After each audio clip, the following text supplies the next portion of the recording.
नमस्कार मित्रों, खेल और खिलाड़ियों की आवाज़ खेल पथ में आपका हार्दिक स्वागत है। दोस्तों, इस समय उत्तर प्रदेश में विधानसभा चुनाव हो रहे हैं। 5 चरणों का चुनाव आज संपन्न हो जाएगा। खेलों की दृष्टि से देखें तो आज आउटसोर्सिंग के माध्यम से उत्तर प्रदेश में तैनात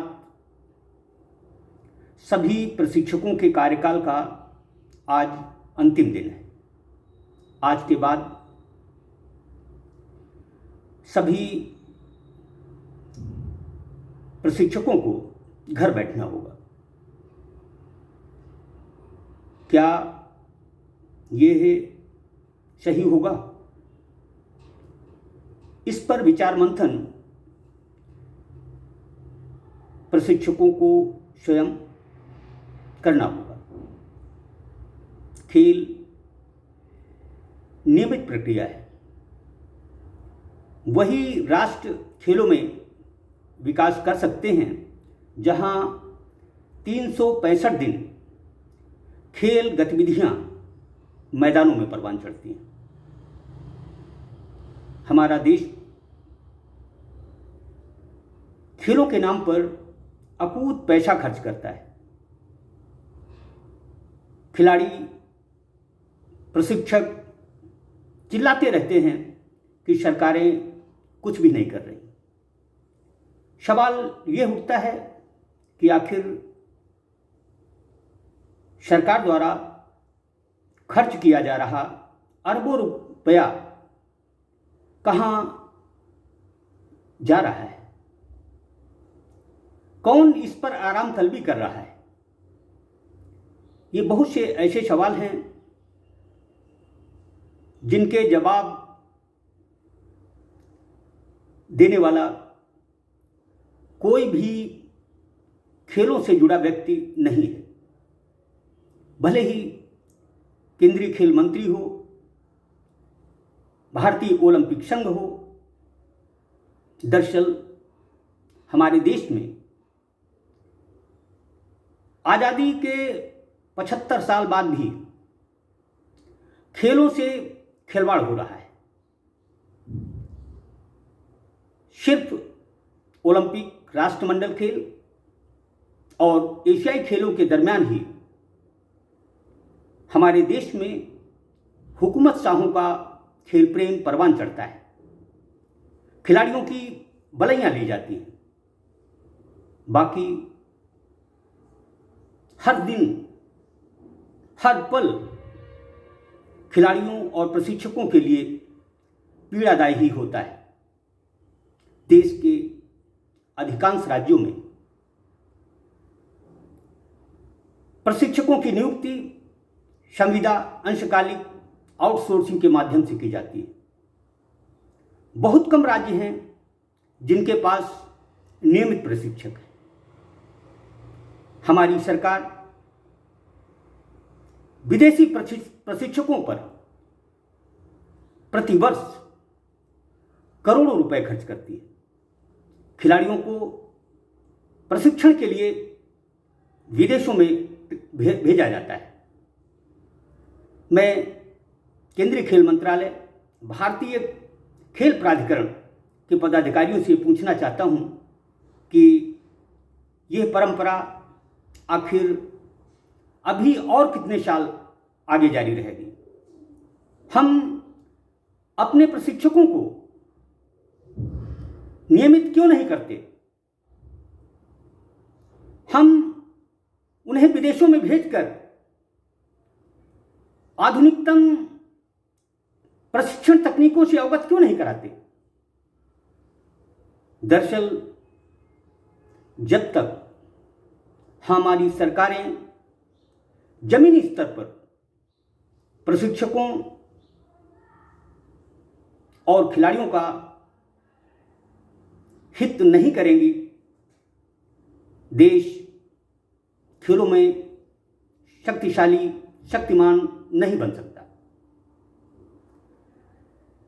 देखने में यह आता है कि देश के अधिकांश स्कूल शारीरिक शिक्षक विहीन हैं। जब स्कूलों में शारीरिक शिक्षक ही नहीं होंगे तो छात्र छात्राओं को खेल की बारीकियों से आखिर कौन अवगत कराएगा? उन्हें शारीरिक शिक्षा के क्या लाभ हैं, इससे कौन रूबरू कराएगा? दरअसल हमारे देश में आज़ादी के 75 साल बाद भी कोई सिस्टम, सही खेल नीति नहीं बन सकी है। खेल संगठन पदाधिकारी सिर्फ आराम तलबी और अपनी कुर्सी को सलामत रखने के लिए सारे प्रपंच करते रहते हैं। हम आपको बता दें कि भारत सरकार प्रतिवर्ष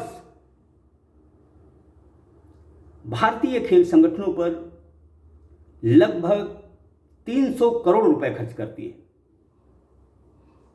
लेकिन सरकार के किसी नुमाइंदे ने खेल संगठन पदाधिकारियों से यह नहीं पूछा कि यह पैसा आखिर जा कहां रहा है, इसका क्या सदुपयोग किया जा रहा है। सरकार प्रतिवर्ष न केवल अरबों रुपए खेल अधोसंरचना पर खर्च करती है, बल्कि प्रदेश सरकारों को भी करोड़ों रुपए दिए जाते हैं। राज्य सरकारों को दिए जाने वाला पैसा राज्य सरकारें कहां खर्च कर रही हैं, इसकी तरफ किसी का ध्यान नहीं होता। देश के अंदर खेलो इंडिया के 1000 सेंटर आबाद हुए हैं। दरअसल इनका स्याह सच ये है कि ये सारे के सारे खेल सेंटर पहले से ही आबाद रहे हैं। राज्य सरकारों के पास जो खेल अधोसंरचनाएं हैं, उन्हीं को केंद्रीय खेल मंत्रालय को खेल सेंटर के रूप में दिखाया गया है। अब आप ही बताएं कि यह पैसे का अपव्यय नहीं है तो क्या है? उत्तर प्रदेश आबादी की दृष्टि से देश का सबसे बड़ा राज्य है।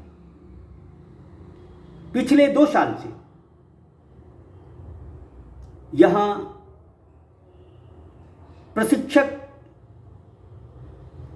नौकरी की गुहार लगा रहे हैं। सरकार सहखर्ची के नाम पर लगभग 1 अरब रुपया खर्च कर चुकी है। यही 1 अरब रुपया यदि जमीनी स्तर पर प्रशिक्षकों, खिलाड़ियों की भलाई पर खर्च किया जाता तो मैं समझता हूं कि उत्तर प्रदेश का खेलों में नाम और काम होता, लेकिन ऐसा नहीं हुआ। आज डिप्लोमा धारक खेल प्रशिक्षक संघ और दीगर संगठन अपने हक की लड़ाई लड़ रहे हैं, एक दूसरे पर उंगली उठा रहे हैं, जबकि बेहतर यह होता कि ये दोनों संगठन के पदाधिकारी एकजुट होकर सरकार के कामकाजों की न केवल विवेचना करते, बल्कि मुख्यमंत्री, खेल मंत्री इनको ये कहते कि जो कुछ हो रहा है गलत हो रहा है। किसी पार्टी विशेष से जुड़ जाना बड़ी बात नहीं है। बड़ी बात है जो काम हम कर रहे हैं। यदि हम खेल के क्षेत्र में हैं और सरकार का पैसा खर्च हो रहा है वह सही जगह पे खर्च हो रहा है या नहीं हो रहा है, इसकी जानकारी खेल प्रशिक्षकों, खिलाड़ियों को होनी चाहिए। यदि गलत जगह पर पैसा खर्च हो रहा है, भ्रष्टाचार के लिए अधोसंरचनाएं आबाद हो रही हैं, सामान कमीशन खोरी के लिए खरीदा जा रहा है, तो इस पर हर संगठन ही नहीं, हर प्रशिक्षक और खिलाड़ी को आवाज उठानी चाहिए, जो कि उत्तर प्रदेश में नहीं उठाई गई। सामूहिक प्रयासों से ही सब कुछ संभव है।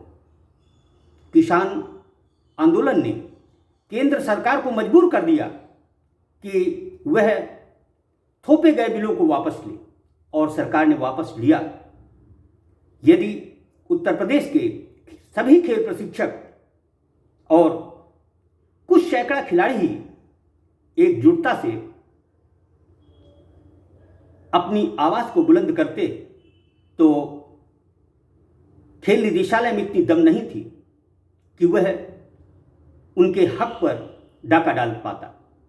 लेकिन दुख और अफसोस की बात है कि हम टुकड़ों में विभाजित हुए अपनी ढपली अपना राग लापते रहे, और खेल निदेशालय के पदाधिकारी आराम तलबी करते रहे। खेल संगठन पदाधिकारी हमेशा खिलाड़ियों का शोषण करते रहे, और हम चुपचाप सब कुछ सहन करते रहे। ये दुखद है। मैं सभी खेल संगठन के पदाधिकारियों से विनम्र आग्रह करता हूं कि खेल हित की बात सोचें। पार्टी हित से खेलों और खिलाड़ियों का भला नहीं हो सकता। जय हिंद, जय भारत।